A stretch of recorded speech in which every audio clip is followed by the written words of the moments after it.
কালকে একটা কমেন্ট পেলাম, সেই কমেন্টটায় একজন লিখছে যে টিনার মতো মেয়ে যদি স্টেপ নেয় তাহলে স্টেপে স্টেপে তার জামা কাপড় খুলে তার চামড়া ছিঁড়ে তাকে শেষ করে দেওয়া হবে। টিনার মতো মেয়ে মানে সেই মানে ড্রেনালি নোংরা নালি, যে সেই মনের মধ্যে কি পরিমাণ হিংস্রতা এবং বিষ দেখো, মানে কিভাবে ট্রিটেড হয় পার্সোনাল লাইফে, বুঝতে পারছো? সেখানে কিচ্ছু করতে পারে না, হাত পা বাঁধা। তো যাই হোক, টিনা স্টেপ নিয়েছে, তোমরা বুঝেইছো, যার জন্যই একজন কিন্তু শুধু লাইভ করছে। বুঝতে পারো নি? ওই যে বললো রাধানগরে গেলাম, কৃষ্ণনগরে গেলাম, জাস্ট হাজিরা দিয়ে চলে এলাম, যার মানে কি এমন স্টেপ নিয়েছিলেন টিনার বাবা বা তোমার ওই টিনার আগের পক্ষের যে লিগ্যাল টিম, টিনাকে যা তা বলার শাস্তি এমনভাবে দিয়েছিলেন, সেটা সে এখনও রগড়াচ্ছে। এক পক্ষের হয়রানি তো হয় না, টিনা যেমন হাজিরা দিতে গেল তেমনি সেও গেছিল, যার জন্যেই সে শুধু এখন লাইভটা করছে, ভিডিও দিতে পারছে না। আর আজকে কেন ভিডিও দেয়নি, সে তো লাইভে বলেই গেছিল, মানে কি বলে, লাইভও করেনি, ভিডিও দেয়নি, সেটা তো লাইভে বলেই গেছিল যে সে কাকে, পার্টিকুলার একজনকে, টাগ আর পোয়ার যাদের মধ্যে এখন শুরু হয়েছে, পার্টিকুলার একজনকে সে কন্টেন্ট দিতে চায় না, এই জন্য। তো ডিয়ার ফ্রেন্ডস, কিছু আমার যে তথ্য, আমার যে উপলব্ধি, সেইগুলো আজকে তোমাদের সামনে তুলে ধরব। খুব স্পিড বাড়িয়ে বললে মানুষের পার্সোনালিটিটা ঢেকে যায়, বুঝতে পারছো তো? কিন্তু ভিডিও লেন্দি হয়ে গেলে স্পিড বাড়িয়ে দিতে বাধ্য হই। এটা নিজের কিছু মনের কথা তোমাদের বলবো এবং নিজের কিছু তথ্য, প্রাপ্ত তথ্য, উপলব্ধি। প্রথম কথা একটা হচ্ছে যে দেখো, এই যে আজকে এদের মনে হচ্ছে যে কন্ট্রোভার্সি জোনটা বড্ড খারাপ হয়ে গেছে, কেউ ভিডিও দিচ্ছেই না, কেউ শুধু একটা লাইভ করে ছেড়ে দিচ্ছে, কেউ আগে যেরকম 3 বেলা নিয়ম করে ভিডিও দিত, সকালে দুপুরে সন্ধ্যায়, সেভাবে দিচ্ছে না। তা ভাই, কার্য থাকলে না কারণও থাকে এবং ফলও থাকে, কথায় বলে না কার্যকারণ সম্বন্ধ। তা যখন নিজেরা আপার পোষণে থাকবে ভেবে যে আমরা যা খুশি বলবো, যা খুশি করব, আমাদের কেউ কিছু বলবে না, কিন্তু তোরা একটা কিছু বললে এই যে এই বলবে তার নামে স্টেপ নেওয়া হবে, যে ওইভাবে বলবে তার নামে স্টেপ নেওয়া হবে। কন্ট্রোভার্সি ক্রিয়েটার ভাবে মরুগে যাক, তোর ওই অ্যাঙ্গেলে বলবোই না, কে নেয় ঝামেলা। এই জিনিসটা শুরু কারা করিয়েছিল, এখন নিজেদের ঘাড়ে এসে পড়ছে, তাই এদের বড্ড চিরবিরিয়ে ছটপটানি হচ্ছে। আজকে যখন বলা হচ্ছে এই টপিকে বলতে পারবে না, ওই টপিকে বলতে পারবে না, তখন এদের মনে হচ্ছে কেন এই টপিকে বলতে পারবো না, কেন ওই টপিকে বলতে পারবো না। ফ্রিডম অফ স্পিচ আছে, ডেমোক্রেটিক জায়গা, আমরা নিজেদের প্রফেশন চুজ করেছি, আমরা টপিকও চুজ করব। হ্যাঁ, বলার পদ্ধতিটার ওপর পাবন্ধি বা রেস্ট্রিকশন লাগানো যেতেই পারে। কথায় কথায় দেহপসারিণী, মানে বয়েকার ওয়ার্ডটা বাদ দিয়ে দেহপসারিণী, পতিতালয় থেকে উঠে আসা ভদ্রলোকের বাড়ির বউ ছেলে মেয়েকে বলা, বুঝতে পারছো? আর নিজের বাড়ির ছেলে, নিজের বাড়ির বউ যারা রয়েছে তারা সবাই সুরক্ষিত থাকবে, তাদের কেউ কিছু বলবে না, বললেই চাচাবো, ওকে এই কেন বলা হবে, ওকে 29 কেন বলা হবে, লাইভ হয়ে উঠে আমি চিৎকার করব। এই ফ্যাসিলিটিটা নেয়ার জন্যেই কিন্তু এরা কন্ট্রোভার্সি জোনে একটা ব্যবস্থা করেছিল, সেই ব্যবস্থারই হয়তো ফলশ্রুতি আজ এইটা, বুঝতে পারছো তো? এখন নিজেরা বিপদে পড়েছে, কারণ এখন কি হয়েছে, যে তলোয়ারটা মানে যারা ভদ্রভাবে ভিডিও করে তাদের ঘাড়ে লটকাতে গেছিল, সেই তলোয়ারটা এখন দোধারি তলোয়ার হয়ে গেছে, দুদিকেই কাটছে, যে ভুল করবে তাকেই কাটবো। আর এরা তো সব ভুলে ভরাই, ভুল তথ্য দিয়ে দিয়ে ভিডিও করেছে, যেমন ওই অরেঞ্জ সুটকেসের ব্যাপারটা বলো, বা আরও অনেক স্টকিং করানো বলো টিনাকে, আরও অনেক ব্যাপার আছে। তো এখানে একটা জিনিস দেখো, শুধরাবোর ব্যাপার বলে তো, শুধরানোর ব্যাপার থাকলে বাচ্চাটা উইদাউট হেলমেটে যাচ্ছে, বা আরও অনেক জিনিস আছে যেগুলো করলে ওর ক্ষতি হয়ে যাবে, সেইগুলো দিয়ে শুধরাতো, সেগুলো বলেনি। এবং অনেক সময়ই জানা যাচ্ছে অনেক কথা এরা আগে থেকেই জানতো, সেগুলো বলেনি। কিন্তু বুঝতে পারছো, এরা নিজেরাই বলে দিচ্ছে যে মেয়ের কথা তো তুমি জানতে, তখন কেন বলনি? ক্ষতি হয়ে যাচ্ছে জানতে অথচ চুপ করে থাকতে বলা হয়েছিল। তার মানে কি প্রয়োজনে সেই অস্ত্রগুলো ব্যবহার করা হবে? এখন সেই অস্ত্রগুলো বুমেরাঙের মতো নিজেদেরই পেছনে এসে ঢুকছে। এইবার বুঝতে পারছো পাতানো ভাই এত কেন ইরিটেটেড হয়েছে, কেন আলুর দমকে দেখিয়েও ভার্চুয়ালি বুঝিয়ে দিল ওই যে ভ্যানিটি ব্যাগ বালি একটা গুঞ্জাইশ ছেড়েছিল যে আমাকে একবার ডাকিলেই যাইব সেই রাস্তায় সেই গুড়ে বালি। কারণ কি ওই মহিলা অনেক কিছুই জানতো, তখন চুপ করে থেকেছে, ভেবেছে কি পাতানো ভাই একটু ট্যাফও করলেই ওগুলো আমি একটু একটু করে ছাড়বো, যে এই সময় অমুককে দেখেছি, ওই সময় তমুককে দেখেছি, ওই সময় ওই হয়েছিল, আমি মুখ খুললে তুমি টিকতে পারবে না, এই যে একটা আবহ করে রেখেছিল।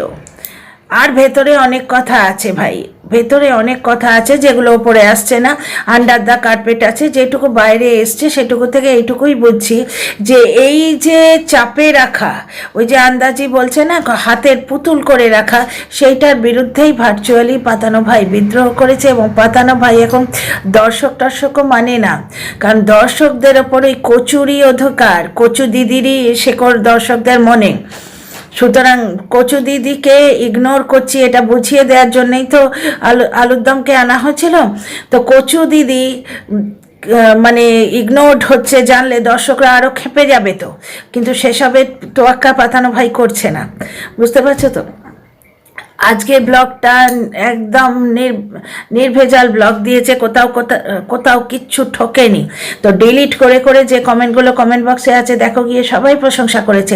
এই রাস্তায় প্রথম থেকে চললে কিন্তু ওর এই ব্যাপারটাই হতো না, কিন্তু তো কন্ট্রোভার্সি দিয়ে দিয়ে জিনিসগুলো তৈরি করছে। কারণ গোড়ায় গলদ, গোড়াটাই দেখো, যে গোড়াটা থেকে আজকে বৃক্ষটা হয়েছে সেই গোড়াটাকে দেখো, সেও তো কবিতার নামে কন্ট্রোভার্সি দিচ্ছে ওই কাকু। তো যাই হোক, এই একটা গেল। আর একটা জিনিস যেটা টিনার ব্যাপারে আমার বলার খুব ইচ্ছে করছে, টিনা কিন্তু প্রোটেকশন কোনোদিন পায়নি গো। আজকে তোমরা দেখো এই যে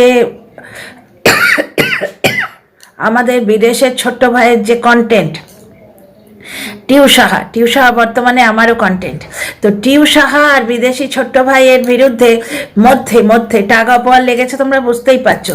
চ্যালেঞ্জ দিল যে কি একটা দেয়াল দেখালাম, খুঁজে দিতে পারলে না, কাহিকা ছিছি আইডি বাহিনী। এই যে টিউ সাহা যে একটা তেবর নিয়ে আছে, অ্যাটিটিউড নিয়ে আছে, এই অ্যাটিটিউডের কারণ কি? আজকে লোকে বলে না পাপা কি পড়ি কেন বলে? কারণ পেছনে মাল্টি মিলিয়নেয়ার বা ইন্ডাস্ট্রিয়ালিস্ট বা প্রভাবশালী কোনো পিতার হাত থাকে, সেই জন্যই তো সে পাপা কি পড়ি, যেটা নেপোটিজম বলে আজকে ফিল্ম ইন্ডাস্ট্রিতে আসছে, যে বড় বাপের মেয়ে সে কাজ পাবেই, হাজারটা ফ্লপ দিক তবু সে কাজ পাবেই, তাকে সেটের মধ্যে জি হুজুর করতে হবে, কেউ কিছু বলবে না, ডিরেক্টরের অকাত হবে না, সে ভুল অ্যাক্টিং করলেও তাকে বলে দিতে। বুঝতে পারছো এই যে অকাত জিনিসটা, এই জিনিসটা আজকে টিউ সাহা কিন্তু পেয়েছে, তাই জন্যেই তার ওই তেবর। কারণ আজকে বড় ব্লগারের নাম করে বলছে ফোন করেছিলাম, ফোন করবই তো, বেশ করেছি, বেশ করব, বেশ করেছিলাম, করবই তো। এই যে জিনিসটা, সেখানে বড় ব্লগার চুপ শুধু নয়, বড় ব্লগার রীতিমতো খেঁচিয়ে সাপোর্ট করতে আসছে। এবং বলেছিলাম স্ট্রাইক দেওয়ার কথা, স্ট্রাইক দেওয়া মানে কি একটা অ্যাকশান নেওয়ার কথা, যে অ্যাকশান কেন হচ্ছে না, এইটা তো একটা মানে যুক্তিপূর্ণ প্রশ্ন। যে তুমি একটা বড় ব্লগার, তোমার নামে বারবার বলে তোমার প্রতিচ্ছবিকে ম্যালাইন করছে, তোমার এতদিনের যারা সাথী তারা দুটো ভিডিও এগেনস্টে করেছে বলে তাদের বিরুদ্ধে ঝাপট মারতে চলে এলে, কিন্তু এই এতবার বলছে একে কিছু বলছো না, সেটা বলেছিলাম বলে খেঁচিয়ে ভিডিও করেছিল। এই আজও বলেছি অ্যাকশান নেয়া কি অত সহজে সম্ভব? মনে আছে বলেছিল? বিভিন্ন দিক থেকে সেই মেয়েটা সাপোর্ট পাচ্ছে, ওদিকে এমন একটা অ্যাটমসফিয়ার করে দেয়া হয়েছে যে এই অ্যাঙ্গেলে কথা বলা চলবে না, অনুচ্চারিত ধমকি বোঝা যায়। কিন্তু একটা লাইভে দেখলাম একজন পার্টিকুলার কন্টেন্ট ক্রিয়েটারকে নিয়ে খুব আলোচনা হচ্ছে, তার খুব বার বেড়েছে, সে কি বেলুর থানায় গেছিল, উপকার নিয়েছে, তখন বুঝতে পারছো সেই থানাতে আমি ছিলাম। তারপরে তাহেরপুর থানাটাও খুব স্ট্রং থানা, মানে সেই মহিলা কন্টেন্ট ক্রিয়েটার যা উপকার নিয়েছে সেগুলো গুনিয়ে দেওয়া হচ্ছে, এবং সেই মহিলা কন্টেন্ট ক্রিয়েটারের ওপর দর্শকরা এবং লাইভ যিনি করছিলেন তিনি মিলে যে ডিসকাশনটা করলেন তাতে স্পষ্ট বুঝিয়ে দেওয়া হলো পার্টিকুলার মহিলা কন্টেন্ট ক্রিয়েটার যে অ্যাঙ্গেলে ভিডিও করেছে ওই অ্যাঙ্গেলে ভিডিওটা পছন্দ হচ্ছে না, ওই অ্যাঙ্গেলে ভিডিও করলে মুশকিল আছে।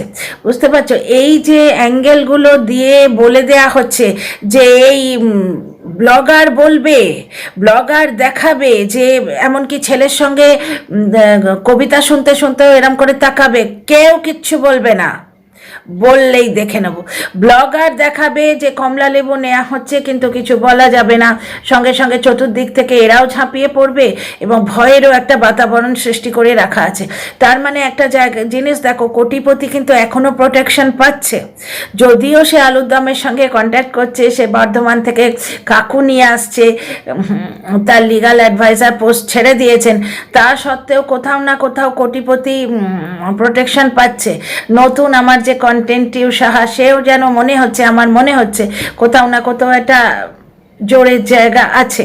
না হলে তোমরা দেখো না, দুদিনের মধ্যে পালিয়ে গেল এক্স বয়ফ্রেন্ডের তারায়, পালিয়ে গিয়ে এমন জায়গায় রইল, তারা একে এত মাথায় তুলে রেখেছে সেখানে সে যা বলবে তাই হবে, তার পছন্দের মতো ঘরটা বানিয়ে দেয়া হয়েছে। ঘরটা সে নিজে বানায়নি, বানিয়ে দিয়েছে। তার মানে সে পরের বাড়িতে আছে, ঘরটা সে নিজে বানায়নি, না এই ঘরটা আমি বানাইনি, তার মানে পরের বাড়িতে আছে, কিন্তু সেই পথটা এমন সেখানে ঘাঁটি গেড়ে আছে এবং একটা প্রোটেকশনের জায়গা আছে। কতদিন থাকে দীর্ঘ, মানে সবাই মিলে আমরা তো তাকে আশীর্বাদ করেছি, শুভাশিস দিয়েছি যে ওইখানেই তুমি চিরস্থায়ী হও। তো যাই হোক, তো আমি যেটা বলতে চাইছি, কোটিপতি এবং এই নতুন ব্লগার, আমার যে নতুন কন্টেন্ট, দুজনেরই কোথাও না কোথাও থেকে একটা প্রোটেকশনের আলো আসছে। বুঝতে পারছো যে এদের এই অ্যাঙ্গেলটা নিয়ে বলা যাবে না, ব্লগার নিজে কন্ট্রোভার্সি দেবে ওই অ্যাঙ্গেলে, সেটাও বলে দেয়া হলো যে আমরা বলেও কন্ট্রোভার্সি দিচ্ছে, কিন্তু ব্লগার নিজে কন্ট্রোভার্সি দিচ্ছে স্বীকার করে নেওয়া গেলেও অন্য কেউ ওই অ্যাঙ্গেলে ভিডিও করলে তার কপালে দুঃখ আছে। বুঝতে পারছো, এই প্রোটেকশনটা কি আমাদের টিনা কখনো পেয়েছে? টিনার সেকেন্ড ম্যারেজ হয়েছে, প্রুফ হয়নি, কিন্তু ফোকলা ফোকলা ফোকলা করে কত লোক করে খেলো। আজকে ওই ইন্দিরা কে লোকে লক্ষ্মী বলে, কারণ ইন্দিরাকে কেন্দ্র করে অনেকেই নাকি ফ্লাওয়ারিশ করেছে, অনেকের চ্যানেল গ্রো করেছে, কামিয়ে খেয়েছে, প্রচুর প্রচুর আর্ন করেছে লোকে। কিন্তু টিনা কি লক্ষ্মী নয়? একটা জিনিস দেখো, টিনার সেকেন্ড ম্যারেজ হয়েছে, কোনো প্রুফ আছে? হ্যাঁ, টিনা তো কোনো দিক থেকেই প্রোটেকশন পায়নি না।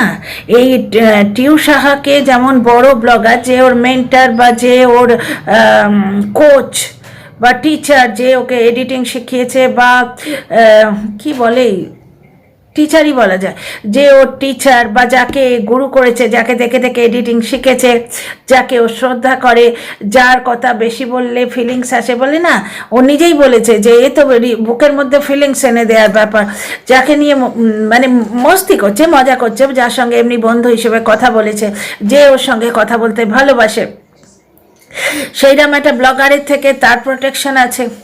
অন্য দিক থেকেও বিভিন্ন কন্টেন্ট ক্রিয়েটারকে যখন গ্রিল করা যা হচ্ছে, তখন স্পষ্ট বোঝা যাচ্ছে কোন অ্যাঙ্গেলে ভিডিও করলে প্রবলেম আছে। মানে কোটিপতিও প্রোটেকশন পাচ্ছে, কোটিপতি প্রোটেকশন দিচ্ছে, এই জিনিসটা তিনার তরফে ছিল কি? আজকে যখন লিগাল অ্যাডভাইজার ছিলেন তখনও কিন্তু বিভিন্ন অ্যাঙ্গেল দেখিয়ে দেওয়া হয়েছিল যে এই অ্যাঙ্গেলে ভুল দেখলেও বলা যাবে না, এরকম এক একটা ব্যাপার স্যাপার ছিল কিনা তোমরা নিজেরাই বলো। আজকে টিনার তরফ থেকে সেরকম কোনো প্রোটেকশন টিনা কি পেয়েছে? টিনার সম্বন্ধে ভুল তথ্য রটিয়ে বেড়ানো হয়েছে, কেউ বলেছে, কেউ প্রোটেস্ট করেছে, উল্টে তার দলের মধ্যে থেকে, তার লিগাল টিমের মধ্যে থেকে লিগাল অ্যাডভাইজার গিয়ে তথ্য ফাঁস করে দিয়ে এসছে, তাই না? যেটা নিয়েও টিনাকে প্রচুর ম্যালাইন করা হয়েছে। টিনার এক্স বয়ফ্রেন্ড নাকি তাকে পিটিয়ে তক্তা বানিয়ে দিয়েছে, সেই নিয়ে কত খিল্লি হলো, তাই না? তো আমার মাঝে মাঝে মেয়েটার জন্য বড় কষ্ট হয় যে মেয়েটা যেন এদিক থেকেও গেল, এদিক থেকেও গেল, এদিক থেকে তার লিগাল হাজব্যান্ড তাকে 1.5 বছর ধরে বেচে খেয়ে বড় লোক হয়ে গেল, বাড়ি বানিয়ে ফেললো, বুঝতে পারছো তো। আর এদিক থেকেও যে মানে যেখান থেকে কোটিপতি প্রোটেকশন পেয়েছে সেখান থেকে কিন্তু আমাদের এই মেয়েটা কোনোদিন প্রোটেকশন পায়নি, উল্টে সেখান থেকে ও চিরহরণ হয়ে গেছে। ও বাড়িতে পয়সা দেয় কিনা, ওর এক্স বয়ফ্রেন্ড ওকে পেটায় কিনা, ও চরিত্র খুব নোংরা, নোংরা চরিত্রের মেয়ে ছেলে, এই ধরনের নানা তথ্য সে বেচারি এদিক থেকেও মানে কি বলবো, এদিক থেকেও তার সম্বন্ধে বলা হচ্ছে, সে বেচারি এদিক থেকেও গেছে। তো এই ব্যাপারটাই আমার এক এক সময় মনটা খারাপ করে। মেয়েটা যেন সব দিক থেকে গেছে, যেটুকু পেয়েছে সেটাও শুধু ওর নিজের যোগ্যতা, নিজের যোগ্যতায় ও অর্জন করেছে, বুঝতে পারছো তো। এই ব্যবসার ব্যাপারটাও তাই আছে। এখানে আমার টিনাকে কিছু কথা বলার আছে, সেটা হচ্ছে নন প্রোডাক্টিভ কাজগুলো, যেমন ধরো ওই র্যাপিং করা, তারপরে কোথাও গিয়ে পোস্ট করে আসা, ওই যে ঠিকানা লিখে পোস্ট করে আসা, এগুলো ওর যখন অ্যাসিস্ট্যান্ট রেখেছে, কীরকম অ্যাসিস্ট্যান্ট রেখেছে আমি জানি না, টেক স্যাভি অ্যাসিস্ট্যান্ট যদি রেখে থাকে মানে সে হয়তো ওই এডিটিংয়ের ব্যাপারটা দেখছে, কিন্তু এই কাজগুলো কিন্তু অন্য কাউকে দিয়ে করাতে পারে। যেরকম বললো না, সেকেন্ড টাইম অর্ডার করেছিল, মালটা ওকে গিয়ে আনতে হয়নি, ওরা পাঠিয়ে দিয়েছিল বা কেউ গিয়ে নিয়ে এসেছিল, সেরকম নন প্রোডাক্টিভ কাজগুলো যদি কেউ করে দেয়, নন প্রোডাক্টিভ মানে হচ্ছে যেগুলোতে টিনার ইনভলভমেন্ট, টিনার ট্যালেন্টার দরকার নেই, যেমন ধরো বিভিন্ন ধরনের প্রমোশন, ও বললো তো সোর্স অফ আর্নিং ওইটাই, প্রমোশনের শুটিংটা, তারপরে তোমার ব্লগিংটা ও রোজগার, ওটা যদি টিনা নিজে করলো, বুঝতে পারছো। যেমন ধরো নেশা মধুলিকা রান্নাটা নিজে করলেন, কিন্তু বাকি এডিটিং বলো, সাজিয়ে দেয়া বলো চ্যানেলটাকে, এগুলো ওনার টিম আছে করে দিত। ঠিক সেই রকম আমারও মনে হয় টিনা যদি রাখে, অ্যাসিস্ট্যান্ট তো রেখেইছে, তো এই কাজগুলো যদি তারা করে তাহলে ও ব্লগিংয়ে মন দিতে পারে। কিন্তু আবার একটা ব্যাপার হচ্ছে, ব্লগিং মানে তো ডেলি রুটিন দেখানো না, তা ডেলি রুটিনেই যেখানে রয়েছে যে ও প্যাকিং করছে, ও নাম লিখছে, অ্যাড্রেস লিখছে, তো ও সেগুলোই দেখাবে, এক্সট্রা নতুন কি কন্টেন্ট ক্রিয়েট করবে বলো। হ্যাঁ, একটা জিনিস হয় যে ও যদি এই ব্যবসার কাজগুলো মানে এই নন প্রোডাক্টিভ কাজগুলো, ধর অ্যাড্রেস লেখা, তারপর প্যাকেজিং করা, এইটা অন্য কারোর হাতে দিল, দিয়ে ও টুটিংগুলো করলো, তখনও নানা রকম নতুন কন্টেন্ট ক্রিয়েট করতে পারবে। যাই হোক, আমার এটাই মনে হলো। তোমরা তোমাদের মতামত কমেন্ট বক্সে লিখো, আর ভালো লাগলে সাবস্ক্রাইব করে পাশে থেকো।